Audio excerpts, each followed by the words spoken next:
Thank you everyone for joining us for our second day of our workshop. I am very, very excited to have David Dunson agree to give this talk. David is the Arts and Science Distinguished Professor of Statistical Science, Mathematics and Electrical Engineering at Duke University. And David's work has had a really profound impact on statistical methodology, both at the theoretical and practical level. And I'm very happy that he's going to be able to share his work with us today. Thank you, David. Thanks a lot for the invitation. They fired me from electrical engineering, so it's just math and stat now.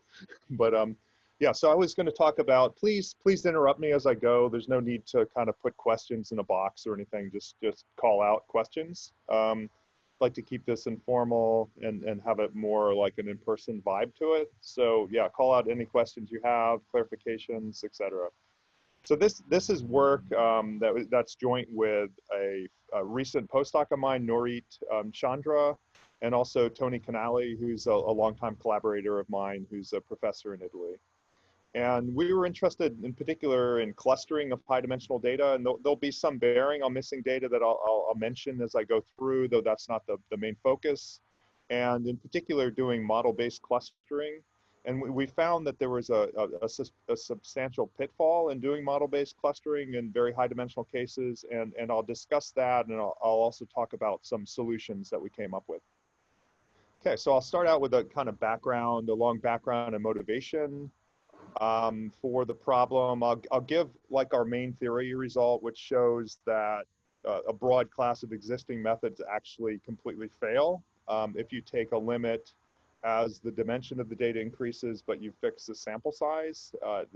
Most existing methods will tend to converge to a degenerate limit. Okay, so we have a result like that. To kind of solve that problem, we'll propose a different type of model-based clustering method, which we call a latent factor mixture model.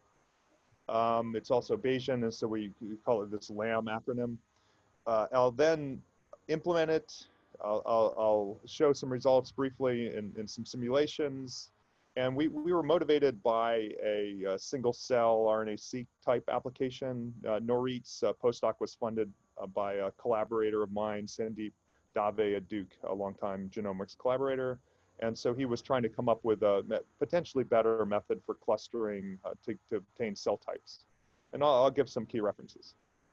Okay, so we have high or massive dimensional data. They might be tens or 30,000 or 50,000, 100,000 dimensional data.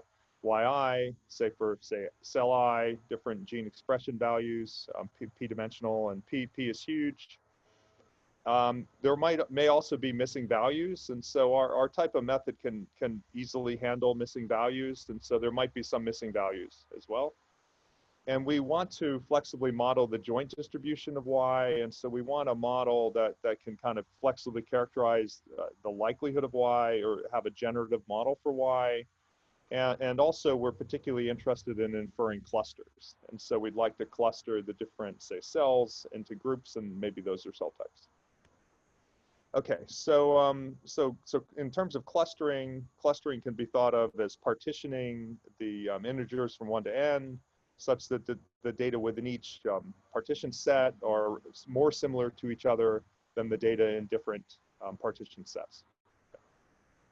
And crucially, we really want to characterize the uncertainty in this process, and so we don't want just a single estimated clustering, but we would like something like a probability distribution over clusterings that characterizes different possible clusterings that are consistent or with the data that we've seen.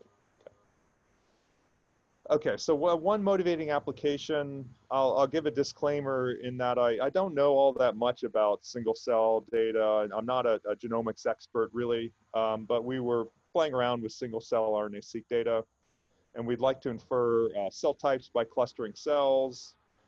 We initially, let's just look at some of the data that we're going to use as an example using UMAP visualization. And so this is from a cell line data set. And here is one visualization. So the data are in huge dimensional space, and so you can't visualize anything. But you could use UMAP to kind of visualize it in lower dimensional space, say a 2-dimensional space, so we can plot it.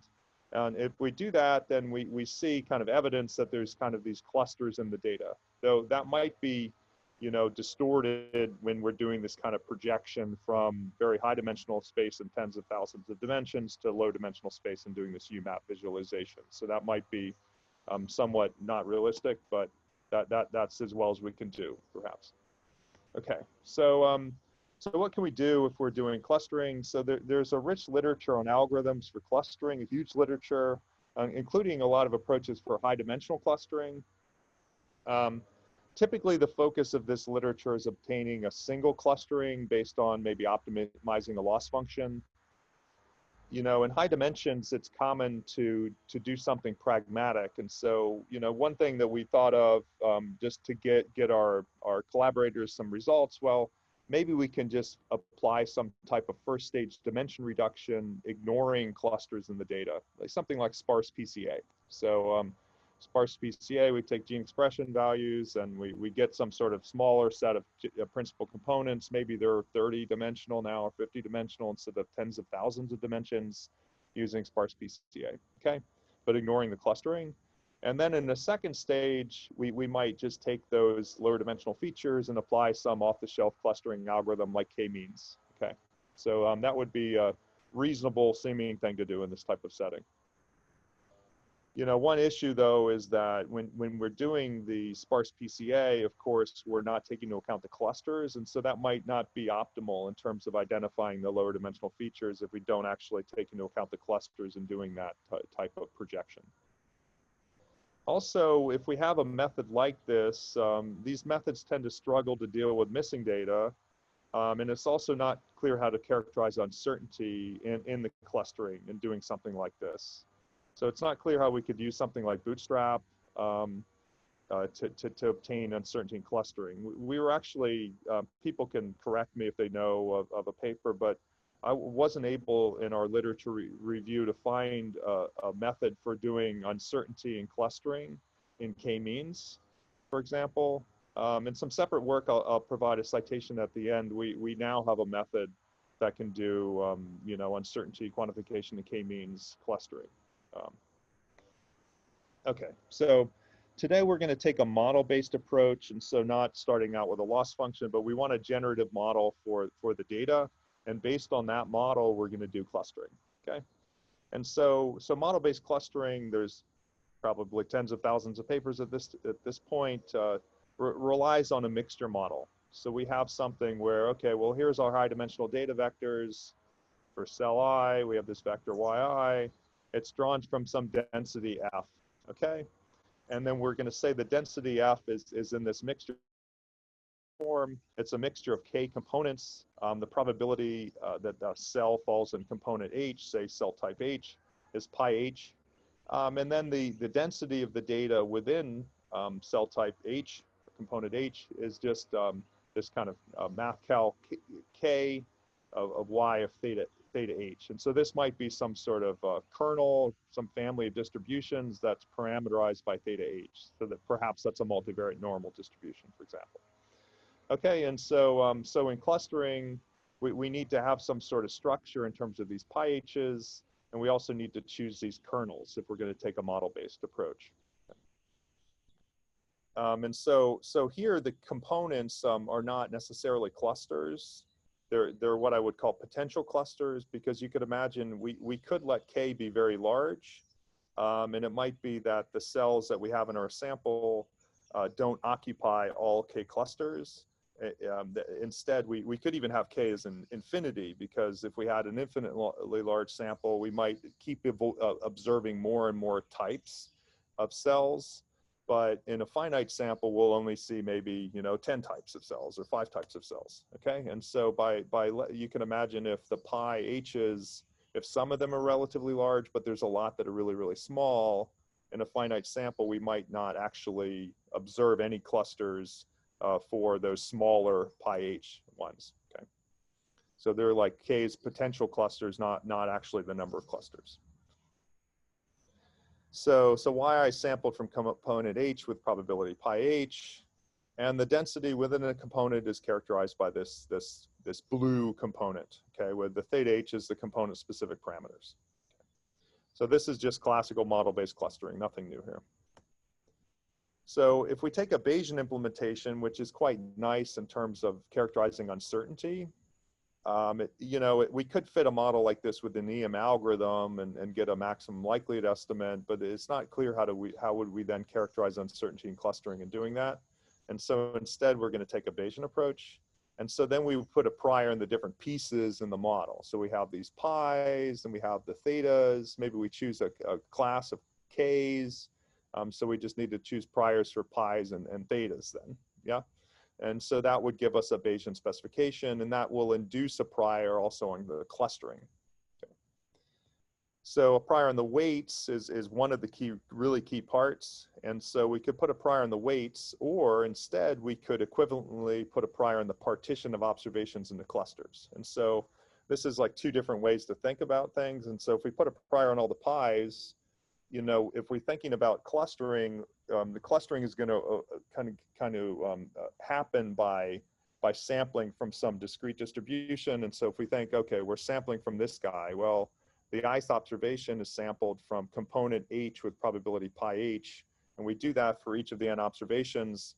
Well, that's going to induce clustering. And so depending on which of the components each of those data are drawn from, there's going to be a corresponding, say, CI, which is indicating which from 1 to k of the components that the ith cell is drawn from, okay? And so potentially the prior on the pi H, if you marginalize out that prior, it's actually going to also induce a prior on the C's, the clustering indicators, or equivalently the partition of n individual cells into different groups, okay? So we can put a prior on pi or the C's or the partition. Then we also need a prior on the cluster specific parameters and also any global parameters. We might have a model that has some parameters that aren't cluster specific, and we would need priors on those as well. And then in general, most people would then use an MCMC algorithm. There are various approximations that we could try to use, like variational Bayes or expectation propagation. Usually those types of methods don't have very good any type of theory guarantees in terms of their accuracy. So if you had like a variational Bayes approximation, it might actually be a terrible approximation of the posterior and might not give you a very good characterization of uncertainty. So for now, we're going to focus in this talk on MCMC, Markov chain Monte Carlo algorithms, for trying to sample from the posterior. And then when we do this, we in general use data augmentation. And so in sampling, we would instantiate these cluster indicators. So CI here, that would be, say, for cell I, that's which clusters cell I is falling in. So CI would be from 1 to k. So if it's CI is equal to 3, that means that cell I is in cell type 3. Okay, so nonparametric Bayes is this very rich literature, and what it tends to do is it tends to use mixture models, but it tends to let k equal to infinity. Okay, and so we have this model back here with k, and so we're going to let the number of potential clusters be infinity, and that will be nonparametric in the sense of inducing a very flexible prior on the density of the data f. That maybe has some nice properties. As we get more data, we might be able to consistently estimate any density. It might even have optimal minimax rates, things like that, okay? So that's the sense in which it's non-parametric. So we're gonna let k equal to infinity, so there's infinitely many components, and that becomes very flexible then. We're not forcing there to be only like 5 possible components. And then the number of actual clusters that we're doing inferences on, that's going to be the number of clusters that we have in n samples. That's going to be finite because there's going to be unoccupied components. So even though we have infinitely many components, we might only actually observe in our sample 3 components or something. So the most popular, probably the simplest choice of nonparametric prior in terms of letting k equal to infinity is the Dirichlet process prior, okay? And so that's gonna choose a particular prior on these weights, these pi's, and in marginalizing out the pi's, we get a particularly simple prior also on the CI's, and also on the partition of the different, the integers from 1 to n into different groups. Those all have a very, very simple form under the Dirichlet process. So one thing about the Dirichlet process, if we start sampling from this mixture model, then we're going to introduce new clusters at a log n rate as the sample size increases. So as we observe more and more cells, it's going to tend to show you more and more cell types. A priori, it's going to favor increasing the number of cell types at a log n rate. A more flexible generalization of the Dirichlet process that might not be as broadly known outside the Bayesian nonparametrics literature, but is very popular, is called the Pitman-Ure process, also known as the two-parameter Poisson-Dirichlet process. So it's more flexible in terms of the clustering behavior. So it induces the DP, the Dirichlet process, in a special case where one of the parameters is equal to 0. And also induces a power law rate on the introduction of new clusters. Okay, so we'll be using the Pitman-Ure here just to have a flexible default. And so these processes importantly allow the pies to be marginalized out, and so this leads to a really simple form of clustering prior, which is really nice, very convenient computationally. Because you could imagine that if we have the pies all in there, then there's infinitely many things. And so like, are we trying to run a sampling algorithm trying to sample infinitely many unknowns? That's a bit dodgy. There are ways around that, but if we just marginalize them out, then we can just be updating the partition itself, which is just finite. Okay, in terms of missing data, I thought I'd provide some lip service to that anyway, and also because we can deal with missing data very trivially within these methods. And so suppose we have missing data so that some of the Yij's are we don't know what they are, they're just missing for some Ij's, okay? So, so then we could introduce a missingness pattern, MI, which is just a bunch of binary indicators indicating which of the Yij's are missing, okay? And that would describe the missingness pattern for subject I. And we could have this notation where Y_obs I is, well, that's a set of observations where the missingness indicator is 0. So we've actually observed them, so we know what they are. And we also have this subvector Y_miss_I, which is the number, the ones that we haven't observed, those are missing, okay? And so if we assume missing at random, and so we have, you know, so-called ignorable missingness, and we can we don't have to model the missingness mechanism. Then we can just trivially impute Y_miss given Y_obs and the current values of the model unknowns within our MCMC algorithm. And so we have some MCMC algorithm for updating. We're basically sampling the different unknowns in our model. One of the unknowns is Y_miss_I, okay? And so the conditional distribution of Y_miss_I actually under the model will show, which will end up being a factor model, is just a simple Gaussian distribution, you know, and so we can just impute the Y_miss_I from that Gaussian distribution at each iteration of our MCMC sampler, and then we can deal with missing data quite trivially. We can also in this setting do more elaborate things, like so we can allow more elaborate missingness mechanisms using, you know, a pattern mixture model or selection model or a joint model. You know, one way to model it in the setting to allow for informative missingness in the setting would be to, we have some factors underlying Yi, the vector.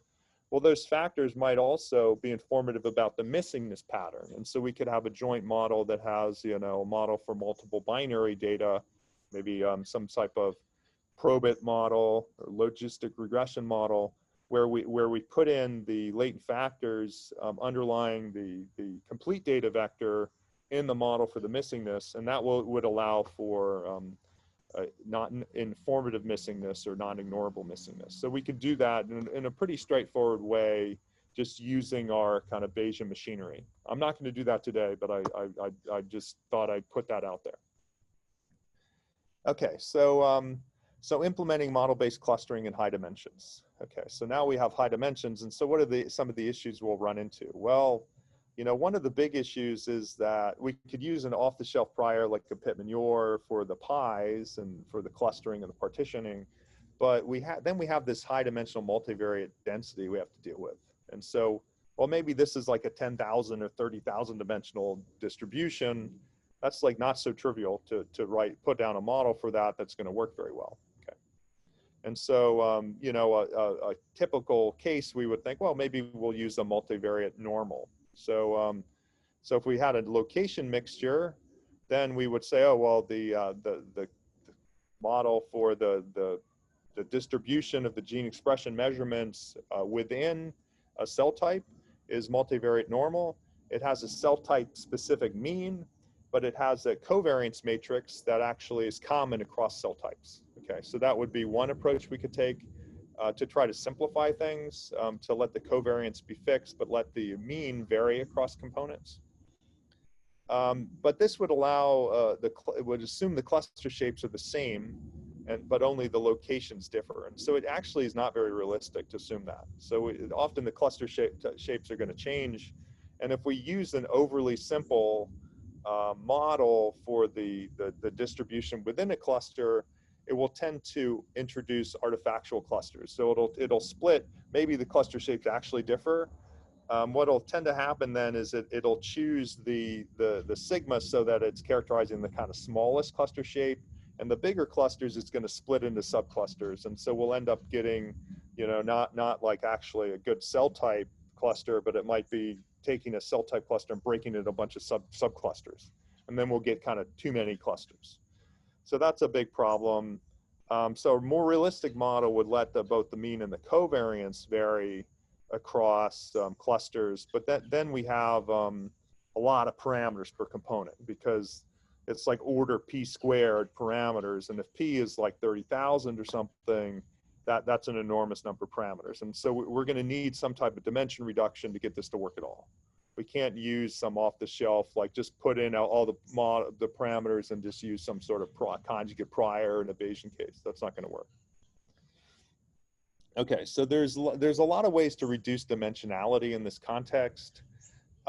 We could do variable selection and clustering. There's a rich literature on that. So it might be that, okay, well, we have all these tens of thousands of genes, but well, some of them are not really informative about cell type. So there might be only 500 genes or something that are informative about cell type. So we could try to do variable selection and then just only do clustering in those subset of the genes. Something that I really am a fan of and work on a lot is sparse factor modeling. And so, so another approach we could take is, well, we might have all these tens of thousands of genes, but underlying them might be a relatively small number of latent factors. Okay, maybe just hundreds or 50 or 25, 50, 100 or something latent factors. And so we could reduce dimensionality that way by saying, oh, well, maybe most of the action is in the smaller set of latent factors. So if we do that, it leads to what's called a mixture factor analyzers, and there's a rich literature on that where we're basically mixing together different factor models. And so there's a broad family of possibilities. There was a recent paper actually on mixtures of factor analyzers that was considering different ways to define the mixture, different parameterizations, and how to implement it in different cases. There's a nice paper on that. They didn't consider the type of dimensionality that we're going to face in this gene expression case. Before thinking about the actual implementation, let's consider practical performance, and practical performance kind of both empirically and theoretically. Okay, so what's going to kind of happen in these high dimensional cases? So, so observations on what happens in practice. And so I've been doing this stuff for hideously large amount of time now. Maybe 25 years I've been kind of doing this kind of Bayesian modeling. A lot of it's been clustering. I've got like a horribly huge number of papers, bad papers on this sort of thing, where we're doing clustering, latent factor modeling. And so what kind of tends to happen? So in implementing model-based clustering high dimensions, we often use MCMC samplers, but what you see is that as P increases, it's common to obtain poor performance. And it's sort of almost true for a variety of model specifications and data. And so what do I mean by poor performance? So one thing that we often see is either way too many clusters or way too few. Okay, and so I have a particular model, I'm running MCMC, start running this MCMC, and I'm looking at my samples, and it's like, wow, I have 500, my sample size is 500, and I have like 490 clusters in my data. And it's like, well, clustering isn't very useful unless unless the number of clusters is a lot smaller than your sample size, unless you're in some weird entity resolution microclustering setting, which we're not in here. So you'll see way too many clusters or way too few. The too few case means that, oh, well, now I'm running my sampler and like, well, all of the observations are in one cluster.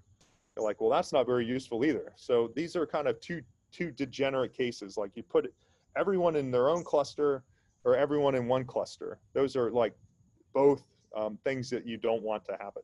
Okay, but you'll often see that behavior. Okay, in very high dimensions. So as P increases, every subject may be assigned to their own cluster, all subjects to the same cluster.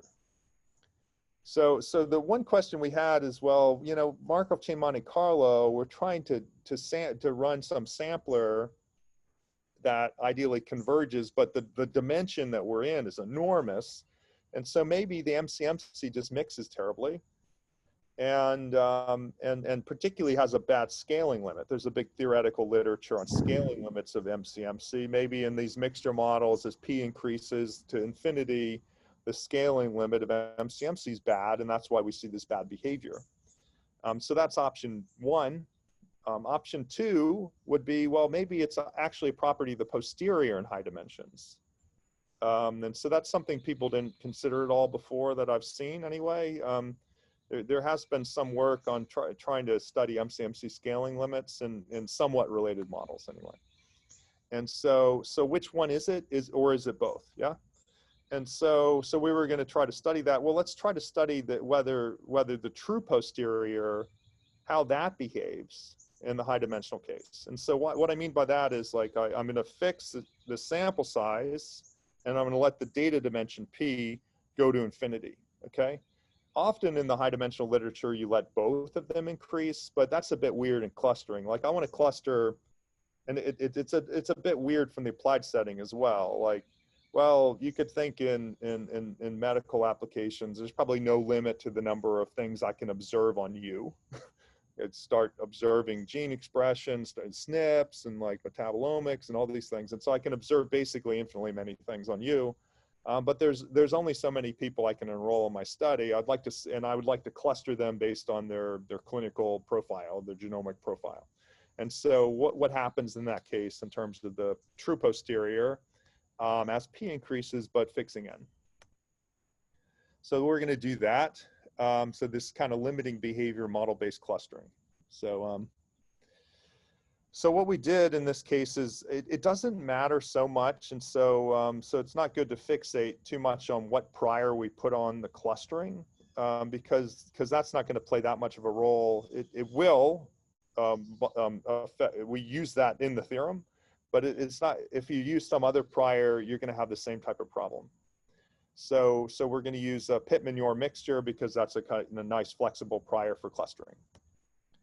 Okay, so let's CI denote the cluster ID for subject I, and so this is from 1 to infinity because for a Pittman-Yor mixture there is infinitely many components.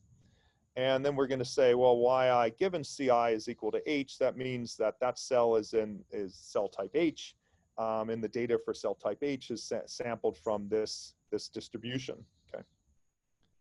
Okay, and this is just general. Okay. And so now we're going to, at this point, define the posterior probability of a partition. And so for any clustering, so the clustering is like, well, we're having like each individual observation has a CI, and that's between 1 and whatever.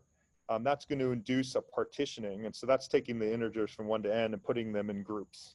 Okay, well, the first partition set has cells 1, 8, and 15. And so that's one partition set. So the psi gives us the partition. And so that's going to be induced by the clusters. And so we can look at the posterior distribution on the partition given the data. That's what this equation is on the bottom, okay? And in the numerator, what do we have? So we have pi of psi, that's the prior on partition psi, okay? And then we're multiplying it by this other thing, which is the marginal likelihood of the data conditionally on partition psi, okay? And so here we're going to do that by like, well, we have the indicator C corresponding to partition psi, and we say, okay, well, we're taking all the likelihood of all the data within a given cluster, And then we're marginalizing out over the prior on the cluster specific parameters, which is P naught. Okay, and that gives us a marginal likelihood that we just take a product over the different partition sets, H or indexed by H, of the marginal likelihood of the observations in each of those partition sets. Okay, and then so that's the numerator in the posterior. The denominator is just taking the same thing, but then we have a sum over all possible partitions. Okay, and so that'll be it's finite, the number of partitions, but it's absolutely enormous. So so this kind of script P is the set of all partitions. We won't have to actually calculate this, but theoretically, this is what the posterior on the partition looks like. If we had it smaller, we could actually often calculate this analytically, at least if we had a conjugate prior. But if the sum in the denominator is too big, then you can't. Okay. So this is the posterior in the partition. And so how does this behave as P goes to infinity for fixed n? So here's our main theorem. Okay, and so don't be too daunted by this. I'll describe the implications, but basically what we get is as following. So let's say y1 to yn, those are our data, and let's say their IAD draws from some continuous density f naught. So f naught's unknown, it's whatever it is. Our results actually don't really kind of depend on f not having any clustering structure, or there being any true clustering, anything like that. Okay, so that's part of it. Now we have psi as a partition induced by the cluster label C1 to Cn. Okay, and then so we have the initial cluster label C1 to Cn, and we're going to introduce some new cluster labels C1 prime to Cn prime. And they're going to be obtained by taking the original cluster labels and just taking an arbitrary pair of clusters and merging them, okay? And so then we get one less cluster, and then we get this partition psi prime, okay? Okay? And then what is this? So we have lim sup of P going to infinity of some ratio, okay? So we're saying, well, if this happens, okay, if this ratio, and so this is kind of a ratio of marginal likelihoods, ratio of marginal likelihoods in the numerator, it's the marginal likelihoods under the original clustering.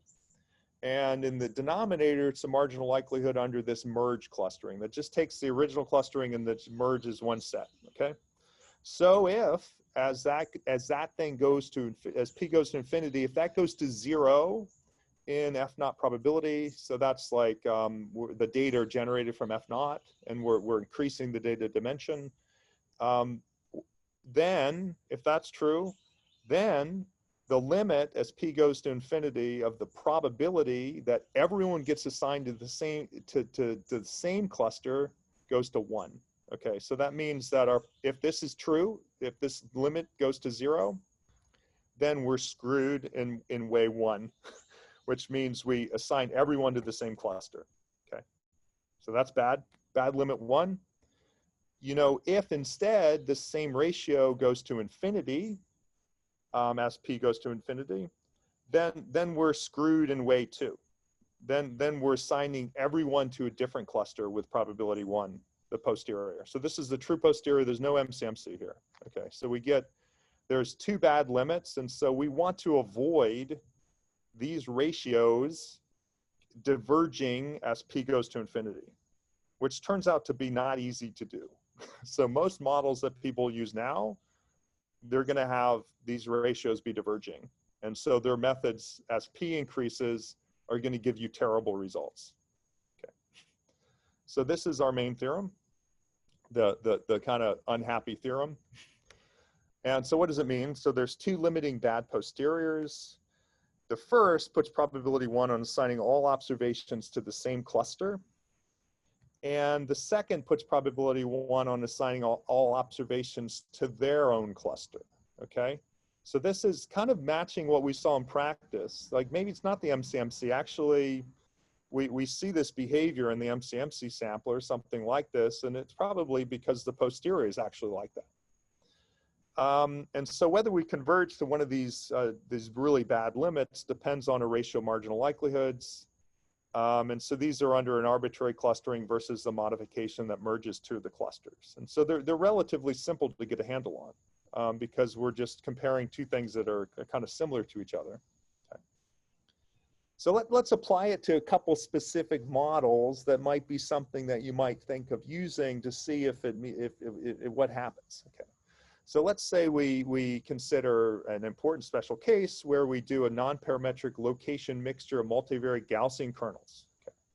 So here we're just yi's or IID from F, and F has this mixture form. The weights are pi h. Those are going to be whatever, and then we have this multivariate normal. Now we're just letting the mean of the multivariate normal differ with cluster index. But then we're letting the covariance be sigma, okay? And so corollary, first corollary. So let's assume the sigma, the covariance in our mixture model is really simple. Let's choose a really simple model and choose its sigma squared identity, okay? So we have spherical clusters, sort of k-means-ish type of approach. And then we're gonna just say the, also, we're going to be really simple and just say the mean, we just have a scalar mu h times some indicator vector, and that's going to be controlling the shift across clusters. And so there's a scalar that's controlling shift across clusters, and then all the clusters are spherical shaped. Okay, so if that's true, we can actually work out exactly and show that the probability that everyone's assigned to a different cluster goes to 1. The posterior probability. So if we use this mixture model, and it doesn't matter, like this model could be true. So it doesn't matter the true data distribution. It converges to 1, regardless of your data, regardless of the distribution of your data. So it's not like, oh, this model's overly simple, it's stupid. Well, let's simulate data from this model. We're still screwed. So you still get this bad limit, okay? So corollary 2. So that's if we're too simple, we put everyone in different clusters. So corollary 2, we're going to use a more flexible model. Okay. So now we're going to say we're going to still not let sigma vary with h because it just becomes hard mathematically to study that. Like you end up with these pages and pages and pages of bookkeeping of nasty things. So for simplicity, we're going to use a location mixture. But now we're going to choose an inverse Wishart prior. We'll have a full covariance. We'll choose an inverse Wishart prior for the covariance. And then we'll let the mean be sampled from a multivariate normal prior. We just have a conjugate prior here.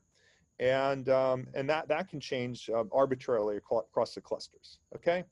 And then we've chosen the degrees of freedom to be high enough that it's like a proper prior and things. So in this case, we get the other bad limit. We get the posterior probability that everyone's assigned to the same cluster goes to 1, okay? And so this is the one that's too flexible. So if we're too inflexible, we have too specific a model, too inflexible within the clusters, then we assign everyone to their own cluster. If we're too flexible within a cluster, then we're assigning everyone to 1 cluster. And the reason is essentially the intrinsic Bayes penalty for model complexity. And so you're trying to protect yourself in this marginal likelihood against too many parameters. And as p increases, it's going to work fine for any finite p as n increases. But as p increases, you get this bad behavior. Okay. So we're pretty excited about this result. It's kind of unknown. It really explains a lot of the bad behavior that you see in high dimensional clustering. So it's not just, we might also have MCMC issues, but it's not just an MCMC issue. It's actually reflecting the true posterior. If we choose a model that's too parsimonious, we tend to assign each observation to its own cluster when p is big. And if we choose a model that's too flexible, we instead assign all observations to 1 cluster. So this property holds regardless of the data or the true data generating model, which is amazing. So in practice, our kind of what we took from this is it's crucial to obtain a careful middle ground between being too complicated and too simple. Okay. And so we're going to propose such a middle ground and then show that it has good behavior. So we call this Lamb clustering. And so so the idea here, and this is different than latent factor, than mixture of factor analyzers. And so what we're going to do is we're going to take the original data, and we're essentially, imagine projecting down to a d-dimensional affine plane where d is like not growing with p. So d is like something fixed. Okay, so d is like, maybe d is like 20 dimensional or something.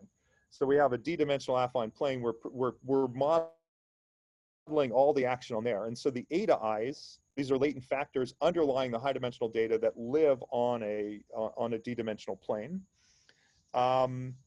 We're modeling the yi's conditionally on the eta i's just using a factor model.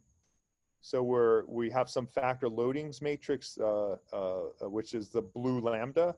So that's going to be some tall, skinny matrix, maybe 30,000 by 30 dimensional matrix that will make sparse and everything like that. And then we have some covariance sigma, and then we're drawing the eta i's from a mixture. So we're putting the mixture on the latent factor level, and then we put some flexible mixture there. We have the pi h's again. We have some normal kernel, but now the normal kernel's in d dimensions. D is small, and it has some unknown mean and some unknown covariance that's varying with h. And we spent like, I think, over a year on this paper, just like trying to figure out a specification that worked mathematically, trying to get the theory to work. It's a kind of delicate balancing act, really. And so, you know, if you kind of screw up slightly, then those ratios are going to diverge in a bad way. So the eta i's are d-dimensional latent factors. Lambda is a factor loadings matrix. Sigma is a p by p diagonal matrix, and so this part is a diagonal. And we're going to use, I've worked a lot on shrinkage priors, so priors that tend to be concentrated in a zero with heavy tails, that tend to favor shrinking a lot of the elements towards close to zero. And so one of our papers with some fantastic former students of mine was the Dirichlet-Laplace. And so we're going to use that as a shrinkage prior for the loadings on the lambda to reduce the dimension, because p is huge, remember, so we have to do some dimension reduction. Okay, and this is almost reminiscent of a kind of elegant probabilistic version of the thing we kind of liked to start with, which was you start with sparse PCA, and then once you have principal components, you cluster on the principal components. So that's sort of what we're doing. We're starting with a sparse factor model, and then we have these eta i's. Those are kind of like our principal components. And then the principal components we cluster, but we do this all on one level, one level, and so it's going to work a lot better, actually, which we show, than this kind of sparse PCA followed by k-means. They'll be faster than us, of course, but other than that, we'll do better. Okay, so now we wanted to see, like, well, how does this thing do? Okay, so we need to do that. We define something different. So we define what we call a new type of oracle. So we called it the Bayes oracle clustering rule, okay? So we're gonna say, oh, there's some true latent variables. Let's say there's some true latent variables, and we're gonna put a model on clustering based on those latent variables. So eta, not I. So we're gonna do a Pittman-Yor mixture model for clustering on the latent variables. Okay, and so based on that, we get a posterior distribution for the partition. So we get a posterior probability measure over partitions given the latent variables. So this is some gold standard case, like, well, let's say we observe the latent variables. And so now we're not in 30,000 dimensions, we're in like 10 dimensions because we've observed the latent variables directly. And now we define a Bayesian model, mixture model, using those 10-dimensional latent variables. Well, that's going to work well because we're now in low dimensions and everything's going to be good. And so this is that posterior. The posterior conditionally on the true values of the latent variables, if we observe those latent variables, so that the oracle knows the values of the latent variables. Okay, so this is called our Bayes oracle clustering rule. Okay, so we're going to assume some stuff. This is pretty typical. So we're going to assume that yi is actually drawn from you know, a model consistent with those latent variables. So we have some true loadings matrix, here's the true latent variables, and then we have like some sort of sigma squared non-identity for the residuals. So that's the data drawn from that. We make some assumption. There's a lot of work on similar assumptions in the literature on, you know, and so we have the limit as p goes to infinity of 1 over p of lambda naught prime lambda naught. It becomes like close to a scale times an identity in some sense. We're going to restrict the residual variance to be lower and upper bounded. And we're also going to assume that the norm of eta I is not kind of growing in dimension. It's just big O of 1. Okay, so these are pretty weak assumptions, I think.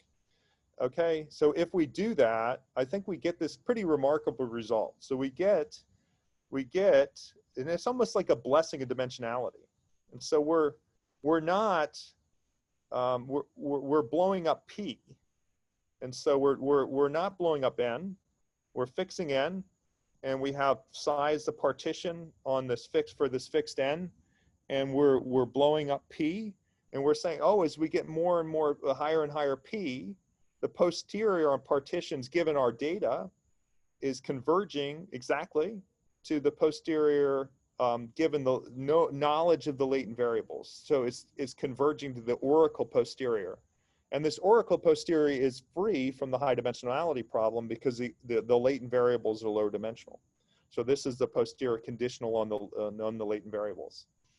And it seems like a kind of a magical result. And the reason that we went down this direction is my intuition was that, well, as we get more, if the latent variables are 10-dimensional, say, and now we're getting more and more genes measuring these kind of metagene expression value latent variables, then, you know, we're getting a lot of redundant information at some point. And so at some point, we're going to, as we get more and more genes, we're going to know more and more about eta, the latent variables. And so we're going to know them perfectly as we get P increasing. And so as we know the latent variables more and more and more, then it's going to be like we're doing this oracle case where we have observed the latent variables. And so that's why the kind of mathematics works out. Okay, but it's still pretty cool.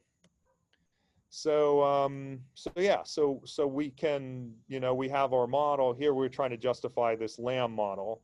So the model is pretty simple, you know, so we can run an MCMC for this model without much problem. A mixture factor model would actually, you know, make the loadings vary or the residual variance vary or something. And so, but it's not all that different from a mixture factor model. Okay, so we tried some simulation scenarios, and so so we did 2,000 dimensional, so we could actually get some simulation replicates and things. And so we considered mixture factor analyzers as one case.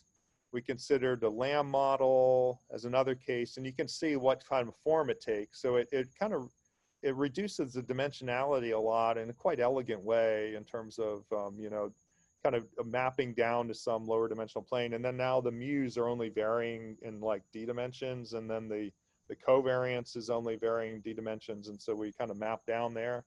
And then we were motivated by single cell data, which are kind of like counts that are zero inflated. And so we also did mixtures of log form, transform zero inflated Poissons as try to get some more realistic case for this single cell application. Okay. So we chose a default prior that can be used in general applications, hopefully. We worked a lot on the MCMC algorithm because we're still in high dimensions. And so if we're trying MCMC in high dimensions, we're going to run into problems. We had good success for some combination of a Gibbs sampler and a split merge algorithm. There's a lot of literature on split merge for doing efficient posterior computation and clustering of mixture models. There's this really beautiful paper I'm a big fan of by Sarah Wade and Zubin Garamani in 2018 in Bayesian analysis, which really kind of is like almost like a tour de force on what we can do with the output. So we're getting a bunch of clusters or partitions of samples from the posterior. It's like, well, what the hell do we do with that? might want a point estimate. Might want to characterize our uncertainty in clustering. And so they really do a nice job of saying how we can do that. Ways to define credible balls for clustering. I'm not going to kind of go through all our results in that framework due to time, but that's a beautiful paper. We relied on them. Our first competitor was a Dirichlet process mixture of Gaussians with a diagonal covariance. Our second competitor, there was a non-parametric mixture of infinite factor analyzers. And our third competitor was sparse PCA followed by k-means. We had some troubles scaling up the first couple of competitors, and they often didn't do very well, surprisingly poorly. I guess maybe not surprisingly, given our theory. And so the sparse PCA with k-means was actually a better competitor in a lot of ways than these other two. David, before you go forward, I have a question from the audience. So, yes. Andrew Zhang is asking whether you assume the factor loadings to be deterministic. Do you assume the factor loadings are deterministic unknown or uniform for all the clusters? For in the simulation? I assume so. I mean, in the method, we're putting a prior on the factor loadings, and so we're like learning the factor loadings under a shrinkage prior, and so we have a posterior distribution on the factor loadings. In the simulations, we simulated the loading structure. Yeah, but assuming that there's some sparsity. Thank you. Any other questions? Not yet. Okay, so here's I don't like big tables, but and I should say that we also simulated challenging cases. So if you kind of simulate from the prior in some sense under these different models, and you have something like 30 clusters, you're going to get a lot of really small clusters that are really hard to find. And so we didn't do, like often in simulations for clustering, people will say, oh, we have 4 clusters, and they're like super well separated, and it's easy to find those clusters. And so we didn't do that. We made it really hard. And so we expect everything to kind of fail. And so here's the data dimensions like 2,500 to 5,000. K-naught is either 7, 15, or 30. That's the true number of clusters. We have the adjusted RAND index for PCA followed by k-means. And we also have it for LAM. And we also have a 95% credible interval on the adjusted RAND index. And so if we have 1 included, that means that within our 95% interval, we actually got the true clustering. And so these are really hard scenarios. And also we're using, I'm seeing some hugely massive dimensional space. So we don't expect to do perfectly, but we do pretty well. I mean, so in this simple case, the first scenario is relatively simple, I think. So we have 7, 15, 30, and so if we look at PCA k-means, the initial adjusted RAND index is 1, so it nails it with 7 clusters, but then it falls down like quite a bit to 0.867 for 30 clusters, and then it estimated there to be 21 clusters, and those 21 clusters didn't have great alignment with the truth, or the RAND index wouldn't have been that small, whereas our RAND index was 0.996, so that's really pretty good, even though we had 25 clusters when the truth was 30, because there's like the other ones are like these tiny clusters that are very hard to detect, because if you're simulating, you might like, oh, I have a cluster here, and then I like put another cluster like right nearby. We haven't imposed any separability assumptions on our clusters, so they're hard to find, but we still do really well in terms of the RAND index. And you can see also for P is 5,000, we have really high values of the RAND index. And we get a kind of blessing of dimension here. So you can see that as P goes to 5,000, we actually do better. So we actually get, we actually nail the correct number of clusters, at least in the 30 cluster case. Okay, so in scenario 2, it's kind of similar, but you can see that PCA k-means, they did quite well in the first one because it was sort of set up for them. It was like a k-means like thing, spherical clusters thing. But in the second scenario, PCA k-means completely and utterly fails. They have like terrible rand index and they just choose 2 clusters. Whereas we do quite well, we still have upper 90s rand index. And then in the third scenario, which is this weird case, we didn't expect to do very well there because now our kernels are badly misspecified. And so this is this like log Poisson with 0 inflation kind of case. And so we're using multivariate Gaussian kernels. So we expect to do kind of poorly in that case, but it did actually remarkably well. I think we might get some blessing of dimension there, like actually in lower dimensions, and we can kind of see that as the dimension increases, we do a little bit, well, about the same, really about the same. But you know, I think that if it's really high dimensional, it's a little bit less sensitive to model misspecification than if we blew up the sample size and then had it be low dimensional. Okay. We also applied it to the single cell data. I'm going to be finishing up, so we have some time for questions. And so this is, we compared it to true clustering is the upper left kernel corner. LAM is our method. Seurat is like maybe the most popular method to my knowledge for single cell clustering. And we also did this PCA KM, that's the lower left kernel corner. And we had for this data set some sort of truth, gold standard. And so the LAM had adjusted rand index of 0.956, while Seurat had 0.897. And if you look at the plot really carefully, the upper right corner versus the left, which is the truth, and compare it to the lower right, which is Seurat, you can see that we do a better job. Of course, the colors aren't matched, but do a better job we've color coded the different clusters we found. We do a better job matching with those 2 clusters than the Seurat method, though we're slower computationally. So I would say, just to wrap up, even though clustering, I found it remarkable that it's really this canonical problem in statistics and machine learning, but it's really far from being solved satisfactorily. And so we've shown this really major pitfall in high dimensional cases. And we focus on the Bayesian case, but certainly other types of methods are not free from these pitfalls. There are additional challenges we haven't covered: efficient posterior computation, robustness to model misspecification. These are issues we're working on. A particular issue is the sensitivity of the choice of the kernel. One of my papers I'm proudest of, which was really largely due to Jeff Miller, who's a former postdoc of mine who's now in the faculty of Harvard, is this 2018 JASA paper that proposed a kind of C-Bayes framework to reduce sensitivity to model specification and Bayesian inferences. And this method works really quite well. And there's been some follow-up work in clustering context by Li Ma and others showing that it can work really quite well, this coarsening approach for producing good clustering performance. We also had this recent paper where we studied generalized Bayes approaches. So you can take a loss function based approach and produce a posterior and clustering based on the loss function to get uncertainty in k-means or something like that. And so I'm quite excited about that as well. And here's just the 3 papers. The talk was mainly based on the blue paper, but the other 2 are the red and black paper. I'll stop there.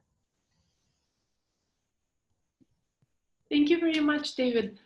I have 2 questions from the audience. One of them is from Hanyu Song, and he's asking, what kind of MCMC algorithm did you use? So we used a Gibbs sampler combined with split merge, and tried to program it as efficiently as we could. I think that it's a really super interesting area to try to develop scalable MCMC algorithms for high dimensional cases. There was a talk at 11 a.m. online that I had to miss some of, where they were doing some sort of MCMC building on ADMM methods. And so we're actively working on that, as are other people. I think like using parallel processing, distributed computing, particularly for factor type models, there's a lot of possibility of making these things much more fast and also robust. We did not do that here, so our algorithm is not all that slow, but it might take hours to run or something for a given data set. Thanks. And another question from an anonymous attendee is, what is the number of samples that you use in this example? So I guess the dimension was between 2,500, but how many data points, how many cells do you consider usually? Yeah, I don't, did I put that, I mean, so in the real data example, there was 630 cells. And so, so we had, I think we did some sort of just basic filtering to get it down to something like 15,000 dimensions is my recollection for the single cell data. And we in this case, we had in the hundreds in terms of the sample size, and yeah. I guess for me, the follow-up question is, do you think the method is scalable for a situation where you have maybe 1 million cells, which is kind of a more common scenario that keeps emerging in the community? Yeah, that's a great question. So I think you said Han Yu had a question. Han Yu's actually a student working with me. And so she actually has a paper on scalable clustering for large sample size. And there's also some nice work by some other people like Peter Muller's group on that problem. And so that we can deal with a little bit better, I think. So then we do some sort of divide and conquer approach where we maybe run MCMC for different subsets of cells separately on different computers. And then Han Yu has a really nice approach for kind of combining the samples afterwards. And so then you could use that. Definitely you can't use our code if you have millions of cells. You know, as is, it wouldn't be scalable in that way automatically, but you could combine it with this kind of Han Yu's method. Thank you. We have another question from Andrew Zeng. To make clustering possible, we know these clusters have to be different of at least some level. May I ask how different these clusters are to ensure the proposed method works? And yeah, that's a great question. So yeah. we decided on purpose not to go into all of that theoretically. So usually what you would do is like, oh, I want to see if I can like actually say consistently recover the true clusters. Well, then you need to make some assumptions on those clusters. Maybe they have some sort of minimal separation among them and things like that. And so we didn't do that here. And so none of our theory pertains to that. And in the simulation, we purposely simulated cases that didn't follow that. And that's why we had, differences between, our inferred number of clusters and the true clusters, because some of those clusters are actually closely overlapping or have small sample sizes. And so it's an interesting follow-up question, I think, to say, okay, well, in the high dimensional case, how can we get, say, consistent clustering? We want to be able to, in some limit, maybe as n and p goes to infinity, we want to get the true clustering or get within some sort of error tolerance of the true clustering. And so if you did that, you would have to make some sort of assumptions on the separation among clusters and make stronger assumptions than we did in our Bayes oracle theory, because we're comparing to the posterior clustering if you knew the latent variables. And so that posterior clustering might also be a little off. It might not be assigning probability 1 to the true clustering. Yeah. Thank you very much, David, for answering all these questions.